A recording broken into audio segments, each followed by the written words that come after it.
Vamos falar agora sobre dolarização do patrimônio e planejamento sucessório internacional. Em relação à sucessão, existem dois pontos que devem ser observados para quem vai investir nos Estados Unidos. O primeiro deles é o processo de inventário, que é chamado de probate. É um processo longo, caro e desgastante. O segundo ponto é o imposto de herança, que é chamado de estate tax. Ele é progressivo e varia entre 18% e 40% do total do acervo. Existe, no entanto, uma estratégia legal para não ter que abrir o inventário e para evitar a incidência desse imposto. Para isso é necessário fazer alguns ajustes, tanto na conta do investidor quanto nos investimentos. As corretoras possuem contas específicas que, após o falecimento do titular da conta, possibilitam a transferência dos investimentos de forma automática para os beneficiários. E com isso não há necessidade de abrir inventário nos Estados Unidos. E esses beneficiários não precisam nem ser os herdeiros legais conforme prevê a legislação brasileira. Mas existem duas condições. O beneficiário necessita ter domicílio fiscal no Brasil e não pode ser menor. Então, para evitar a incidência do imposto, basta solicitar à corretora que abra uma conta com essas características. Essa conta serve para evitar a necessidade de abertura de inventário, mas para evitar a incidência do imposto sucessório, é necessário que os investimentos sejam aqueles que estão isentos pela legislação americana, que são os seguintes: investimentos de não residente até $60 mil, investimentos localizados fora dos Estados Unidos, ADRs, bondes corporativos e governamentais, planos de previdência, seguro de vida e os depósitos bancários. Os investimentos das corretoras com as quais eu trabalho são isentos desse imposto. Essas corretoras possuem fundos denominados mutual funds, que são os fundos mútuos. Estão localizados fora dos Estados Unidos em países que não cobram um imposto sucessório, como a Irlanda e Luxemburgo. Então, sobre esses fundos, não incidirá o estate tax. Resumindo, para não ter necessidade de abrir inventário nos Estados Unidos, é necessária uma conta específica. E para não pagar o imposto sucessório americano, os investimentos precisam ser isentos, conforme a legislação americana. Não vou aqui indicar nenhuma corretora que trabalha com essa estratégia. Mas quem tiver interesse em obter maiores detalhes sobre esse assunto, é só entrar em contato. Vamos falar agora da tributação dos investimentos no exterior. A legislação brasileira determina que os ativos no exterior são tributados pela sua mera disponibilização, ou seja, pelo resgate, e não somente quando da sua repatriação. E a alíquota é de 15% no resgate. E na declaração anual de renda deve constar os valores dos rendimentos resgatados. Só que dependendo da corretora, o investidor vai ter muito pouco trabalho para fazer os lançamentos. Não vai nem precisar de contador. Isso porque, como foi dito, a própria corretora emite os relatórios anuais e mensais. E, se for necessário, emite também o DARF. Em comparação com a tributação de renda fixa no Brasil, os investimentos no exterior têm uma grande vantagem. A alíquota é única e corresponde à menor alíquota praticada no Brasil. Lembra aqui que a tributação da renda fixa no Brasil é progressiva. Começa com a alíquota de 22,5% e termina com a alíquota de 15% após 2 anos.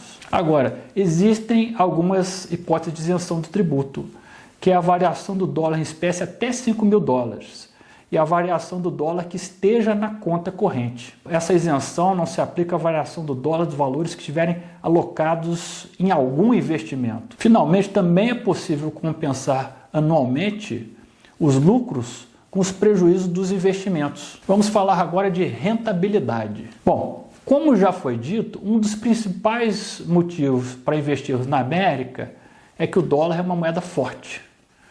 Tanto assim que os bancos centrais ao redor do mundo fazem a maior parte de suas reservas em dólar, que em momentos de crise funciona como um verdadeiro alicerce de segurança e liquidez. Segundo dados do FMI, em 2023, os bancos centrais mundiais alocaram cerca de 58% de suas reservas em dólar. Ou seja, mais da metade das reservas mundiais estão em dólar.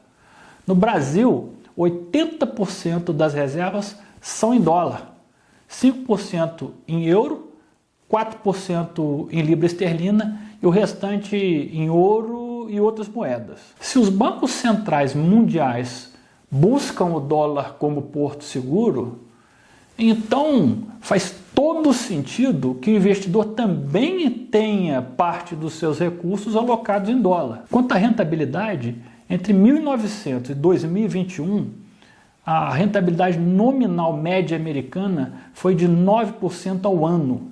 A renda fixa teve um retorno de 2,1% acima da inflação e a variável de 6,6%. A inflação no período foi de 2,9%, ou seja, bem menor do que a brasileira. Já no período entre 2013 e 2022, a renda variável no Brasil teve um retorno de 6% ao ano, enquanto a americana 13%. Nesse mesmo período, o dólar se valorizou 10% ao ano. Então, o retorno de quem investiu em renda variável americana foi de 23%. Nesse mesmo período, como foi dito, a renda variável no Brasil ficou apenas em 6%. E para quem acredita que nada supera o CDI, nos últimos 10 anos, a variação do CDI foi de aproximadamente 130%, enquanto no mesmo período, um investimento de renda fixa em dólar com taxa de 5% teve um retorno de aproximadamente 220%. É só fazer as contas. E, finalmente, em relação à proteção patrimonial, devemos considerar dois aspectos. O primeiro é a desvalorização da moeda. Desde a sua criação, o real teve uma desvalorização de 81% em relação ao dólar. O segundo aspecto, como já foi dito, é que os investimentos que estejam em bancos com sede no exterior estão protegidos contra ações confiscatórias do governo, contra medidas econômicas desastrosas. E também, consequentemente, os investimentos no exterior acabam sendo colocados na última posição em caso de constrição judicial.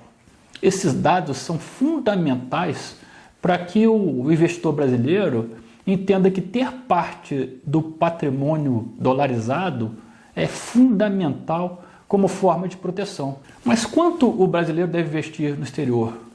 Não existe uma resposta única para essa pergunta. A resposta é individualizada.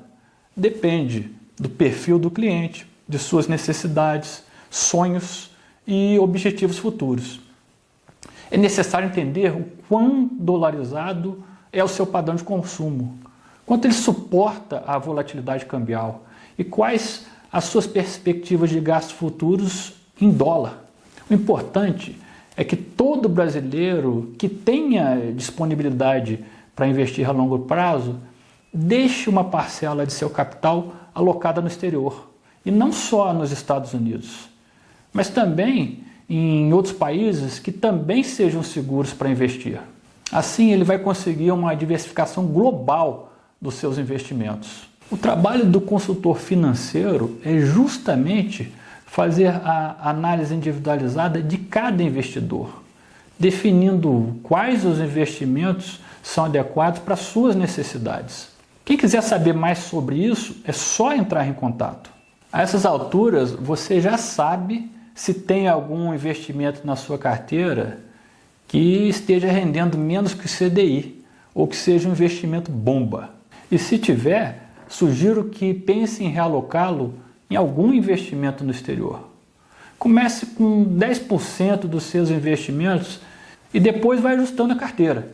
E para te ajudar nisso, nos próximos blocos, vamos falar justamente sobre os tipos de investimentos que podem ser feitos nos Estados Unidos. Te vejo no próximo bloco.